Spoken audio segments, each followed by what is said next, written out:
Assalamualaikum warahmatullahi wabarakatuh. Perkenalkan, saya Sylvia Azura dengan NPM 2408260133. Di sini saya akan membahas pada blok obstetri dengan judul MEMEP, yaitu preeklamsia. Jadi preeklamsia itu merupakan gangguan multisistem spesifik yang terjadi pada masa kehamilan, di mana kondisi ini secara klasik ditandai dengan timbulnya hipertensi baru atau tekanan darah 140/90 mm air aksa yang dideteksi setelah usia kehamilan 20 minggu. Jadi, hipertensi ini umumnya disertai oleh adanya proteinuria atau kadar protein berlebih dalam urin.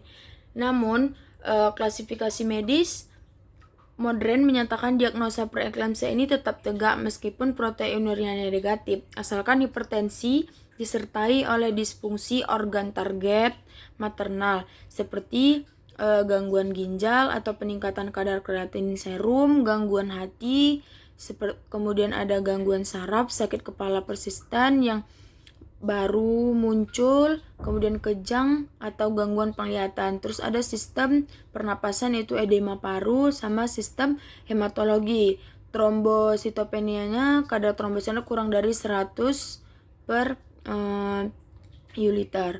Terus untuk etiologi, jadi penyebab utama dari preeklamsia itu dia bersifat multifaktorial, yang dimana berpusat pada abnormalitas vaskularisasi plasenta.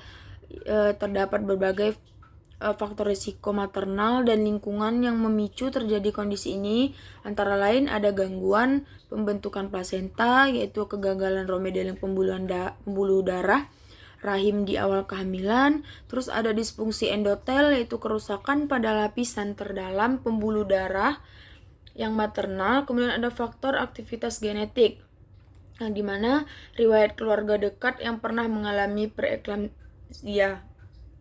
Terus ada faktor imunologis, yaitu kegagalan sistem imun ibu dalam menoleransi jaringan plasenta janin.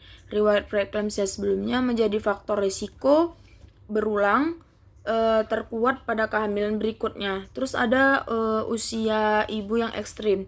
Jadi kehamilan pada usia yang terlalu muda itu juga atau usia maternal terlalu maju itu juga membuat bisa menjadi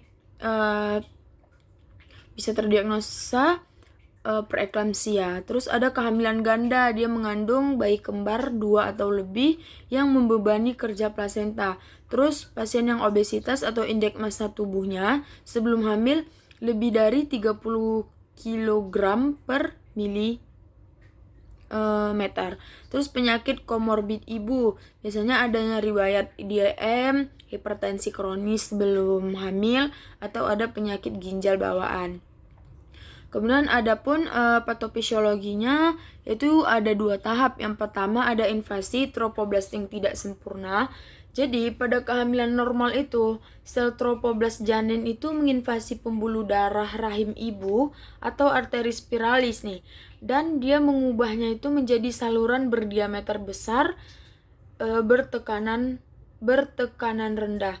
Jadi pada preeklamsia invasif ini gagal atau berjalan yang tidak sempurna karena dia menyebabkan arteri spiralisnya itu tetap sempit dan kaku. Jadi akibatnya itu terjadilah penurunan aliran darah ke janin yang memicu iskemia plasenta dan hipoksia kronis. Kemudian pada tahap yang kedua itu ada disfungsi endotel sistemik maternal, yang dimana plasenta itu yang mengalami hipoksia yang akan melepaskan faktor-faktor anti angiogenik atau seperti soluflems like tropsen kinase 1 atau SVLT1 dan soluble endoglin ke sirkulasi darah ibu.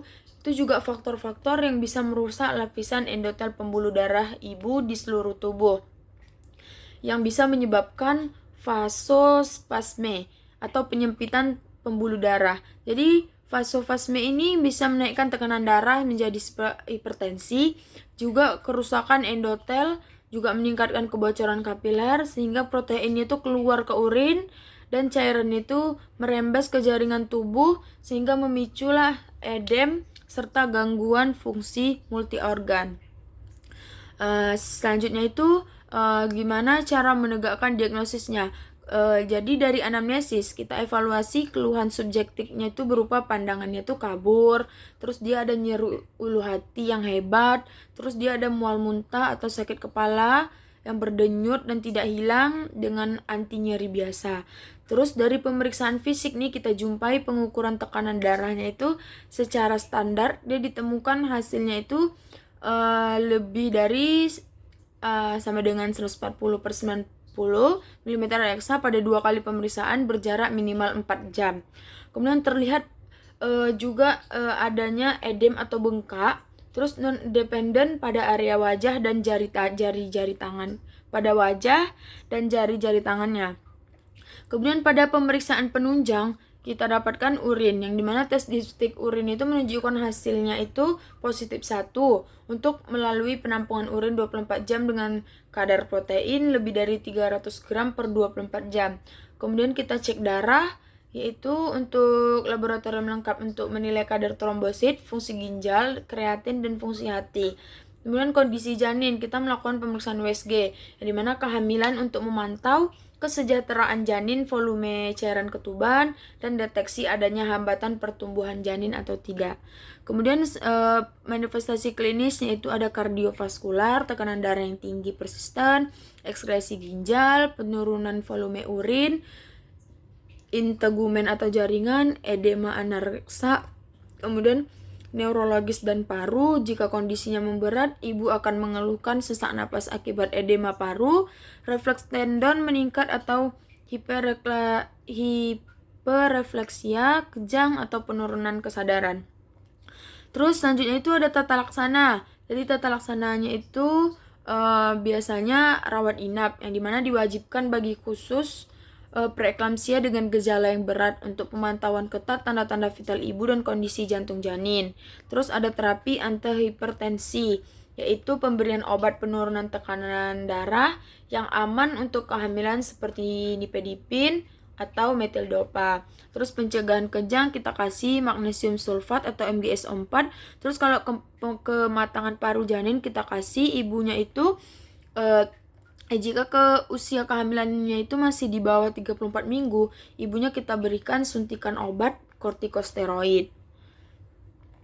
Terus untuk komplikasinya itu, komplikasi dari preeklamsia itu biasanya komplikasi pada ibunya itu eklamsia, terus bisa sindrom HELLF, yaitu hemolisis dari hemolisis atau pecahnya sel darah merah, kemudian solusio plasenta, dan gagal ginjal akut dan stroke. Terus kalau untuk janinnya itu biasanya IUGR, intrauterine growth restriction, hambatan pertumbuhan janin akibat asupan nutrisi dan oksigen yang sangat minim dari plasenta yang rusak. Terus kelahiran yang prematur dan gawat janin. Adapun prognosisnya, yaitu prognosis preeklamsia ini sangat bergantung pada usia kehamilan.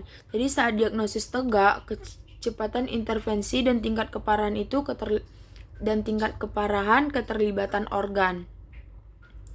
Jadi untuk prognosis jangka panjang itu untuk kesehatan ibunya itu bisa preeklamsia ini bukan lagi sekedar gangguan kehamilan sementara, yang dimana dia melainkan sebuah penanda atau marker risiko kesehatan vaskular pada masa yang akan datang. Sekian presentasi dari mind map ini. Adapun daftar pustaka yang saya ambil, yang pertama itu